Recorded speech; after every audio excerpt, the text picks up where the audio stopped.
അത് ബെന്നി തോമസ് ഈ വിവാദങ്ങളെല്ലാം മാധ്യമങ്ങളിലും ഒക്കെ വന്നപ്പോൾ അദ്ദേഹം ആ വിവാദങ്ങളിൽ തുടരാൻ ആഗ്രഹിക്കുന്നില്ല എന്ന് എന്നെയും മുഖ്യമന്ത്രി അറിയിച്ചു. അദ്ദേഹം മുഖ്യമന്ത്രിക്ക് അദ്ദേഹത്തിൻ്റെ ആ ചുമതലയിൽ നിന്നുള്ള രാജിക്കത്ത് നൽകി. ആദ്യം അത്തരത്തിലൊരു പ്രശ്നമില്ല, അതൊരു പൊളിറ്റിക്കലി കറക്റ്റ് ആണ് എന്നൊരു നിലപാടായിരുന്നല്ലോ ആദ്യം നിങ്ങളൊക്കെ എടുത്തത്. അതെ, ഞങ്ങളുടെ നിയമപരമായിട്ടുള്ള ധാരണ, ഇതൊരു വാർത്ത വന്നപ്പോൾ തന്നെ ഞാനതിൻ്റെ ലീഗൽ ആസ്പെക്റ്റ് പഠിച്ചു. ഇതിനെ ഈ പേഴ്സണൽ സ്റ്റാഫിൽ നിയമിക്കുന്നതിന് യോഗ്യതയോ അയോഗ്യതയോ ഒന്നും അവിടെയും പറഞ്ഞിട്ടില്ല. എന്തെങ്കിലും അയോഗ്യതയുണ്ടോ ബന്ധുക്കളാകുന്നതിന്? ഇപ്പോൾ സഹകരണത്തിലൊക്കെ ചിലപ്പോൾ അങ്ങനെ അയോഗ്യതയുണ്ട്.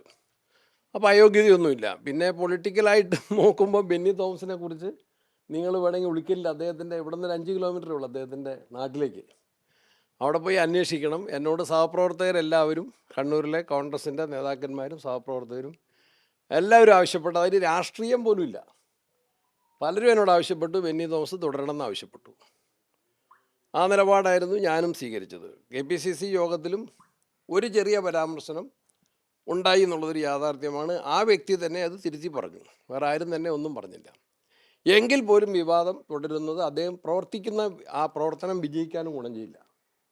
ഇത്രയൊരു വിവാദത്തിൽ വന്നയാളെ എൻ്റെ ഒരു പ്രധാനപ്പെട്ട ചുമതല നിർവഹിച്ചു പോകുന്നത് എനിക്ക് സത്യത്തിൽ ആവശ്യമുണ്ട്. അങ്ങനത്തെ ഒരാളുടെ ആവശ്യമുണ്ടായിരുന്നു. കാരണം എനിക്ക് പ്രധാനപ്പെട്ട ചില വകുപ്പുകളുണ്ട്. വൈദ്യുതി ഞാൻ മനസ്സിലാക്കിയിടത്തോളം ഒരുപാട് ഉത്തരവാദിത്തമുള്ളൊരു വകുപ്പാണ്. അതുപോലെ തന്നെ പരിസ്ഥിതിയും പ്രധാനപ്പെട്ട വിഷയങ്ങളുള്ളൊരു വകുപ്പാണ്.